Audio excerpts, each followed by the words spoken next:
Okay, the last problem gave you the equation of a circle in standard form and then asked you to graph it. This one, I'm going to give you the equation of a circle that is not in standard form, and we have to put it into standard form, which makes this problem more complicated than the last one.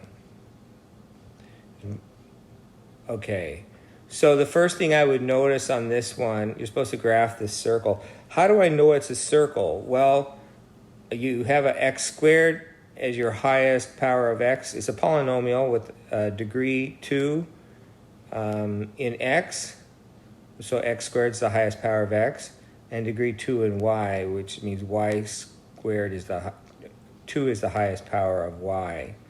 And the coefficients of the x squared and the y squared are the same.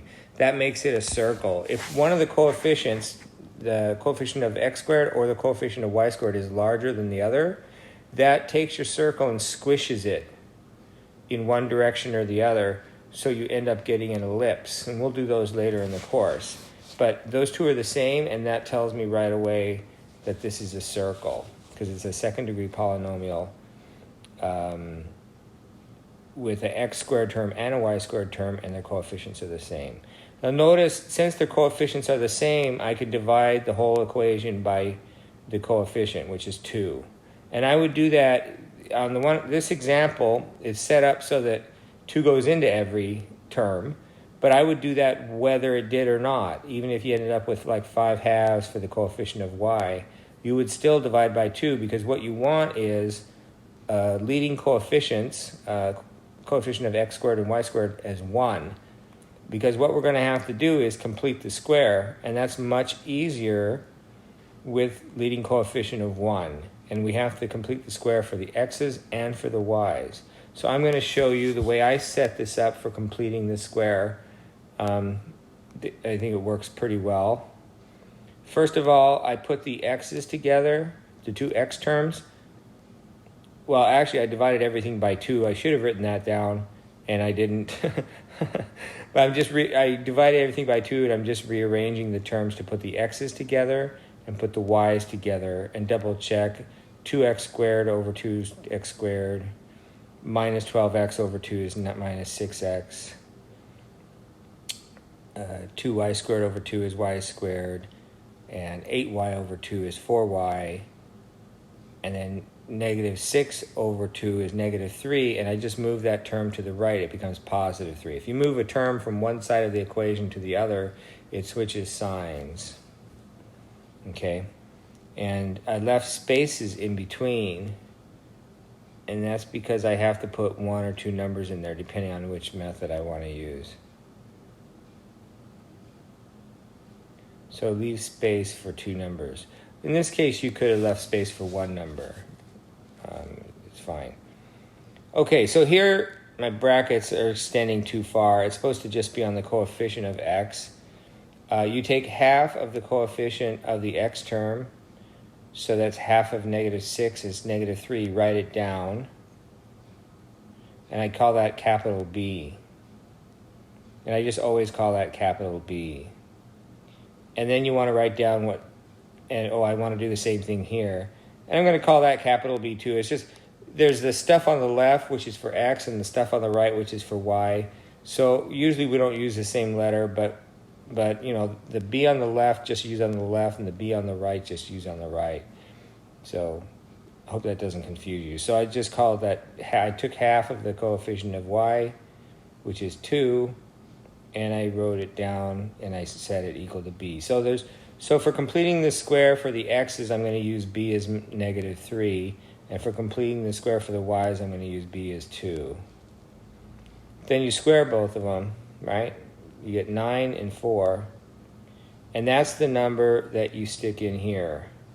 Now you can either add 9 to this side of the equation and add 9 to this side of the equation, or you can add and subtract 9. It's like adding a fancy version of 0. Same thing here. I can add the 4 here and here, or I can add a 4 and subtract the 4. I think it's easier to add it here and here, but I think I added and subtracted, and then the next problem I did it the other way, just to show you both. So you normally wouldn't write this out again. You would just write the 9s up here. I just didn't want it getting too cluttered. So I rewrote it, put the plus and minus 9 in there. And then I'll put a plus 4. So this is the b squared, right? Plus 4 and a minus 4 here. Always the plus 1 first. Minus 1 second. Okay. Now, I grouped them this way.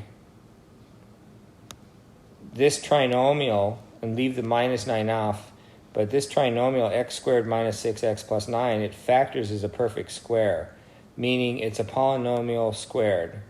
Actually, it's a binomial squared, right? So this is going to be, and it's going to be always x and then b. This b right here. Not the opposite of it. This itself. So it's x minus 3. Put parentheses around it and square it. And then you have the minus 9 still. And then you do the same thing with the 3 first terms in the y part. It's y and b is 2. So it's y plus 2. It's not the opposite of it, right? It's y plus 2. Close parentheses, square. Oh. And you can check that. If you square that out, if you multiply that out, you get this. Right? You get y squared plus twice the product of these two, which is 4y, plus 2 squared, which is 4. Right? Same thing here. X squared plus twice the product of these two, which is negative 6x, plus negative 3 squared is plus 9. Okay, I have to bring down this minus 4 equals 3. Okay? So I've diagrammed this all out mostly so that you can look at it later on the PDF, and because there's a PDF posted for all of these videos, and you can look on the PDF and you can see where all the numbers came from. Okay, so what I did here is I took the minus 9 and the minus 4, that makes minus 13. If you move it to the right side, move a term to the right side, it changes sign, so it becomes plus 13. So 3 plus 13 is 16, which is really nice because that's a perfect square, so the radius will be 4. So my center is 3, negative 2, and the radius is 4. Remember how I find the center. When is this 0? When x is 3. When is this 0? When y is negative 2. Bing. Right? And then the square root of this, the positive square root of this is 4. Okay, now the question, what did the question say? It didn't say to find the center and radius. It said to graph it, so I still have to graph it. So I'm doing this by hand here, so that's how I do it. I mark all 4 of those. You'll probably just have to click on the center and click on one of these 4 points on the circumference, usually this one. You could use any one though. Use that one. It's harder if you go this way to go exactly 4, so I don't recommend that. Okay, and then you'll just click on the outside one, and it should just draw the circle. If you click here, it'll just draw the circle. Click on the center first, then click here, and you get it, and it'll draw a perfect little circle for you. Okay, so that's that. So completing the square is really important. We do that a lot in this course, so make sure that you've got this down. This is completing the square when the leading coefficients are 1, which is the easier completing this square. So it's a good place to warm up with this.